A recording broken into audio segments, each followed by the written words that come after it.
Salut à tous. C'est toujours un immense plaisir pour moi d'être ici pour vous présenter les séances du cours de mathématiques. Aujourd'hui, c'est une autre page. Nous allons faire quelque chose de nouveau. On verra tout de suite le rôle de la fonction logarithme. On a déjà parlé des fonctions, la définition de la fonction, le domaine des définitions du fonction logarithme. On va voir le rôle. Quel est le rôle? Pourquoi on utilise une telle fonction? Et le grand mathématicien autrichien Neper, après ses recherches approfondies, il a découvert le logarithme. Le logarithme pour de l'autre calcul. Maintenant, quel est le rôle d'une telle type de fonction? Le rôle de la fonction logarithmique permet de faciliter des calculs comprenant de nombreuses multiplications et divisions et élévation à des nombres de puissance rationnelle. C'est ça le rôle de la fonction. On va voir ça par des figures pour mieux comprendre de manière scrupuleuse le rôle de cette fonction. Je vais faire quelques images pour vous, pour mieux comprendre ça.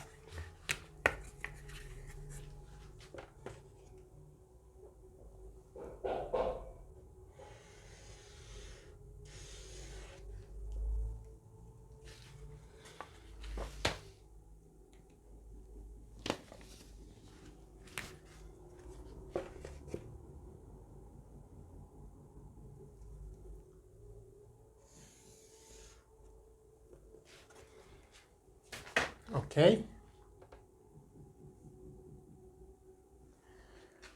À remarquer, nous faisons deux droites. Je vais graduer ces deux droites. Premièrement, je vais graduer la première droite. Pour graduer la première droite, je fais appel avec l'ensemble Z. L'ensemble Z qui est l'ensemble des entiers relatifs positifs et l'ensemble des entiers relatifs négatifs. Maintenant, on remarque, nous avons 0 ici. Nous gradions ces droites. OK. Nous gradions ces droites.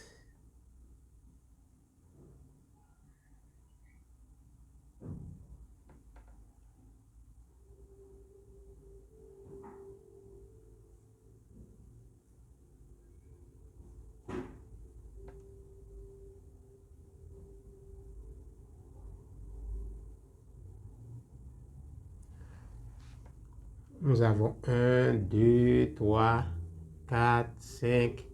Nous avons moins 1, moins 2, moins 3, moins 4, moins 5. OK, c'est très bien. Maintenant, nous avons une droite graduée. Et sur cette droite graduée, à droite de 0, ce sont des valeurs positives. Et à gauche de 0, ce sont des valeurs négatives. C'est très bien. Nous graduons cette droite. Que dit Neper? Neper disant à chaque valeur sur cette droite graduée fait correspondre une valeur de la fonction logarithmique. Maintenant, pour Neper, pour faire correspondre chaque valeur à cette droite graduée, Neper a choisi 1. Pourquoi Neper a choisi 1? Parce que Neper disant log 1 il fait correspondre logarithme 1 à 0. C'est-à-dire logarithme de cette valeur 1 à base 10. OK? Log à base 10 de 1, c'est 0. Voilà, c'est pourquoi nous avons 0. Il fait correspondre donc 0 avec log 1. Maintenant, quand nous avons logarithme 1 à base de 10, maintenant c'est log, comme la base c'est 10, puissance, quelle puissance qui donne 0? c'est 0. Pourquoi? Parce que 10 puissance 0 égale à 1. Donc, log à base 10 de 0 est 0.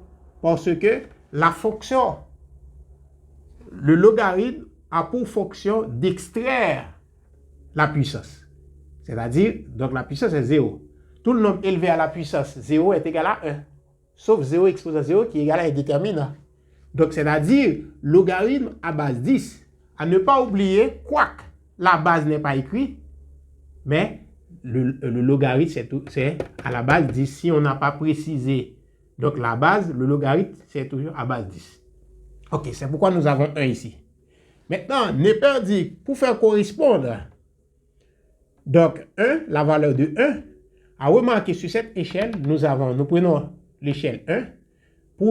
Pour trouver les autres valeurs successives, on additionne 1, 1. 1 plus 1, 2, 2 plus 1, 3, etc. Donc, Neper a choisi 10 comme l'échelle. Au lieu d'additionner pour trouver les autres valeurs successives, Neper disant, on va multiplier cette base 10 par 10. 10 par 10, ça donne 100. 100 par 10, ça donne 1000. 1000 par 10, ça donne 10 000. Etc., etc. Donc, à gauche, à ne pas oublier, le logarithme est toujours positif. C'est pourquoi log est strictement croissant. Par conséquent, c'est pourquoi donc, il ne met pas les valeurs négatives. Mais il fait correspondre chaque valeur négative sur cette droite à une valeur. Par conséquent, pour obtenir des valeurs à gauche de 1, que dit Neper, en divisant 1 par 10. 1 divisé par 10, ça donne 0.1. OK? 0.1 en divisant 1 divisé par ça, donc c'est 0.01. 1 divisé par 1000, c'est 0.001. Divisé par 10 000, c'est 0,0001, etc. Maintenant, logarithme de chacune des valeurs trouvant sur cette droite fait correspond aux valeurs donc ci-dessus de cette droite. C'est-à-dire logarithme 1, logarithme à base 10 de 1, 0. Logarithme à base 10 de 10, 1.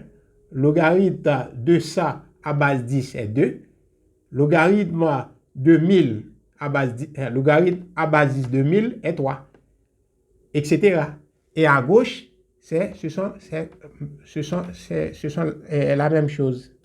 Vous voyez? Voilà, c'est pourquoi donc on trouve logarithme. Ça, cette échelle, cette droite s'appelle table logarithmique. OK? Selon donc le grand mathématicien autrichien Neper. OK? Par exemple, Neper, pourquoi on trouve 10, la base 10? On choisit 10 comme l'échelle parce que c'est le logarithme à base 10. À ne pas oublier, logarithme est différent de ln d'une valeur. À remarquer, log, quand on précise la base, logarithme à base de 10 d'une valeur, ok? Log à base de 10 d'une valeur et ln, ok? C'est à base E. Par exemple, c'est pourquoi ln x logarithme, ok? Logarithme E, logarithme à base de E de x est égal à logarithme de x. À ne pas confondre, log de 10 est différent de ln 10. Il ne faut pas confondre ces deux expressions. Beaucoup de gens se sont confondus de ces deux expressions. Ici, log, c'est à base de 10. Log de 10 à base 10. Quand on a précisé la base, c'est log à base de 10. Mais le logarithme aussi peut être log, peut-être une logarithme simple. Par exemple, log de 2. Logarithme à base de 2 de 8 est égal à quoi? est égal à, c'est logarithme de, et la base est 2. 2, c'est exposant 3. 2 par 2 par 2, c'est 8. Par conséquent, logarithme à base de 2 de 8 est 3. OK? Mais c'est contraire avec ln10. ln10, c'est toujours à base de E. Le logarithme à base de E, à ne pas oublier, ln E est égal à 1. Il ne faut pas confondre log à base 10 et log simple et ln. C'est très important. OK. Et nous allons procéder avec quelques petits exercices pour mieux comprendre donc la notion de logarithme. Merci à vous qui allez regarder cette petite vidéo. Espérant que cette vidéo vous plaise. N'hésitez pas à t'abonner à tous vos contacts pour avoir mes contenus. Merci.